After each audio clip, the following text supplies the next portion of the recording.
Hello everyone, मैं हूं सोनाली और आज का हमारा टॉपिक है जॉफरी चौसर। जैसा कि आप थंबनेल पे देख चुके हैं कि आज की क्लास में हम जानने वाले हैं कि चौसर को the father of English literature क्यों कहा जाता है।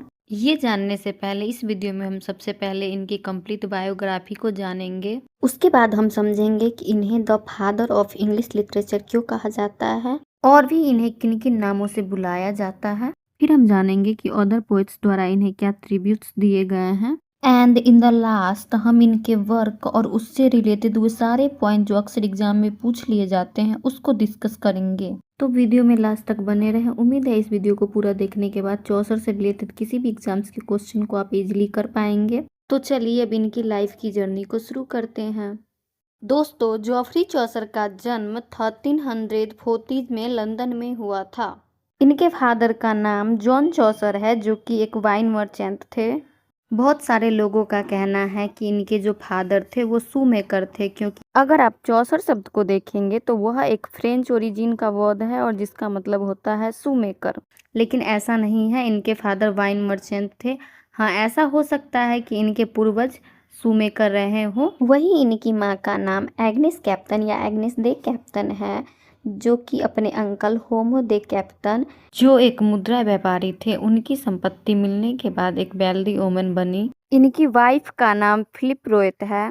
वहीं अगर हम इनके एजुकेशन की बात करें तो इनके एजुकेशन का कोई भी यूनिवर्सिटी रिकॉर्ड नहीं है, लेकिन इसका ये मतलब नहीं है कि ये अशिक्षित थे। इन्हें फ्रेंच, लैटिन और इटालियन लिटरेचर का गहरा ज्ञान था। ऐसा कहा जाता है कि इन्हें ट्रैवल करना बहुत पसंद था, खासकर यूरोपियन कंट्रीज की।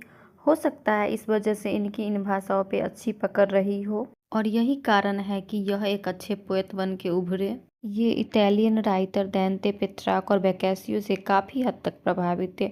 अगर आप इनकी राइटिंग को देखेंगे तो उनमें आपको इटालियन लिटरेचर का प्रभाव देखने को मिलेगा। अगर हम इनके कोर्ट और वॉर लाइफ की बात करें तो चौसर पोएट के साथ साथ एक सिविल सर्वेंट भी थे। इनका मुख्य पद था controller of custom and diplomat. कई फॉरेन मिशन पर भी भेजे गए। इन्होंने 100 ईयर्स वॉर में भी हिस्सा लिया। 1359 में फ्रांस में कैद हुए किंग एडवर्ड थर्ड ने रैंसम देकर इन्हें रिहा करवाया। चौसर किंग एडवर्ड थर्ड के बहुत करीबी थे। अब हम जानेंगे कि क्यों चौसर को ही the father of English literature कहा जाता है। आपको अच्छे से पता होगा कि चौसर मिडिल एज के पोएट हैं और उस समय फ्रेंच और लैटिन लैंग्वेज का ही डोमिनेंस था। यहाँ तक कि फ्रेंच को ऑफिशियल लैंग्वेज बना दिया गया था और जो भी अपर क्लास के लोग थे, नोबेलिटी और क्लर्की मैन, वो लैटिन और फ्रेंच लैंग्वेज ही यूज करते थे और इंग्लिश जो थी वो लोअर क्लास के पीपुल की लैंग्वेज थी। जॉफरी चौसर पहले ऐसे पोएट हैं जिन्होंने इंग्लिश में अपने वर्क को लिखना शुरू किया, जिससे यह कॉमन मैन की पहुंच में भी हो गई और इंग्लिश लैंग्वेज को एक पहचान मिली। यही रीजन है कि चौसर को the father of English language, the father of English literature and the father of English poetry के नाम से जाना जाता है। इन्हें मॉर्निंग स्टार ऑफ रेनिसा के नाम से भी जाना जाता है, जबकि मॉर्निंग स्टार ऑफ रिफॉर्मेशन के नाम से जॉन वाइक्लिफ को जाना जाता है। जॉफरी चौसर को हम मॉर्निंग स्टार ऑफ रेनिसा के नाम से जानते हैं। सबसे पहले चौसर द्वारा ही हीरोइक कुप्लेट और राइम रोयल का यूज किया गया है। यह क्वेश्चन एग्जाम में कई बार पूछा गया है, इसलिए आप लोग ध्यान देंगे। राइम रोयल 7 लाइन की स्टेंजा होती है। यह चौसर द्वारा इंट्रोड्यूस कराया गया है, इसीलिए इसे चौसरियन स्टेंजा भी कहते हैं। इसकी राइम स्कीम होती है A B A B B C C. Heroic couplet 2 line की स्टेंजा होती है जो कि आयम्बिक पेंटामीटर में लिखी होती है। यह ओपन और क्लोज्ड दोनों प्रकार की होती है।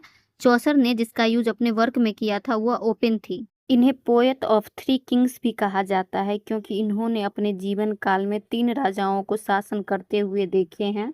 जब इनका जन्म हुआ उस समय एडवर्ड थर्ड का शासनकाल था। जब इनकी जिंदगी अच्छी खासी चल रही थी उस समय रिचर्ड टू का शासनकाल था। हेनरी फोर्थ के शासन के समय इन्होंने इस दुनिया को हमेशा के लिए अलविदा कह दिया। वेस्टमिनिस्टर एबे में दफन होने वाले चौसर पहले पोएट हैं जिसे पोएट्स कॉर्नर के नाम से भी जाना जाता है। चलिए अब हम देख लेते हैं इन्हें अदर पोएट्स ने क्या ट्रिब्यूट्स दिए हैं। इन्हें स्पेंसर ने well of English undefiled कहा है। ड्राइडन के द्वारा इन्हें फादर ऑफ इंग्लिश पोएट्री कहा गया। The pure fountain of English poetry इन्हें मैथ्यू आर्नोल्ड के द्वारा कहा गया। वहीं विलियम वर्ड्सवर्थ ने इन्हें the first great English poet कहा है। और Pioneer of English poetry Alexander pope के द्वारा इन्हें कहा गया है। दोस्तों अब हम इनके वर्क को देखेंगे। हमारा फर्स्ट वर्क है द रोमेंस ऑफ द रोज। यह चौसर का ओरिजिनल वर्क नहीं है, यह एक ट्रांसलेटिव वर्क है जो Guillaume de Lorris and Jean de Meun की ला रोमन दे ला रोज पर बेस्ड है। यह एक एलोगोरिकल पोयम है जो ऑक्टोसिलेबिक कुप्लेट में लिखी गई है। इसमें 7700 लाइन्स हैं। The book of the duchess, जिसे द डेथ ऑफ ब्लिंच के नाम से भी जाना जाता है, यह चौसर की अर्लीस्ट पोएम कंसीडर की जाती है। यह भी ऑक्टोसिलेबिक कुप्लेट में लिखी गई है। यह पोएम चौसर अपने close friend John of ground, जो कि ड्यूक ऑफ लैंकेस्टर और एडवर्ड थर्ड के फोर्थ सन थे, उनकी वाइफ डचेस ऑफ लैंकेस्टर की डेथ पे लिखे हैं, इसीलिए इसे एलिगी भी कंसीडर किया जाता है। चौसर की पार्लियामेंट ऑफ फाउल्स एक स्वप्न काव्य है जो वैलेंटाइन डे पर पक्षियों के एक सम्मेलन का वर्णन करती है जहां वे अपने साथी चुनते हैं। इस काव्य में 3 बाजक मादाबाज के लिए प्रतिस्पर्धा करते हैं, जबकि अन्य पक्षी प्रेम के विभिन्न दृष्टिकोण प्रस्तुत करते हैं जो अंततः प्रेम और साझेदारी की जटिलता पर व्यंग्यात्मक टिप्पणी करता है। इसे किंग रिचर्ड द्वितीय और एनी ऑफ बोहेमिया की विवाह से जोड़ा जाता है। चौसर ने सबसे पहले अपने इस वर्क में राइम रोयल का यूज किया था, जो कि 7 लाइन की स्टेंजा होती है। द हाउस ऑफ फेम, यह चौसर की एक और ड्रीम बेस्ड पोएम है जिसमें ऑक्टोसिलेबिक का यूज किया गया है। इस पोएम में कवि स्वप्न यात्रा के माध्यम से मानवीय प्रसिद्धि और उपलब्धि की क्षणिकता और सत्य एवं झूठ के बीच के अंतर को समझाते हैं।